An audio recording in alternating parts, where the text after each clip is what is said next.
की रिव्यू करिए, तो मैं रिव्यू कर रहा हूँ इसका, दिखने में कैसा है, प्राइस क्या है। तो प्राइस इसकी बात करें तो इसका प्राइस है, मैंने 1500 रुपये में इसे वेबसाइट से ख़रीदा था। अगर आप ऑनलाइन पेमेंट करते हैं तो 100-200 रुपये आपको डिस्काउंट मिल सकता है। तो ये बॉक्स इसका खोला तो इसका लुक है, कुछ इस तरह का लुक है।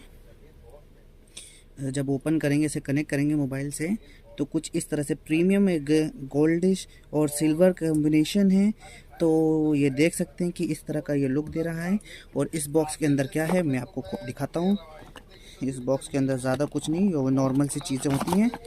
ये बस फायरबोल्ट में एक चीज़ अच्छी है कि ये एक मशीन टूल्स देता है, जिससे हम अपनी वॉच की जो चेन होती है बड़ी छोटी कर सकते हैं। तो मैंने पहले ही कर रखी है, तो ये एक अच्छी चीज़ है। और इसके साथ मुझे एक चार्जर मिला है, डाटा केबल एक तरह से, जिससे हम इसे चार्ज कर सकते हैं। इस टाइप का डाटा केबल है। तो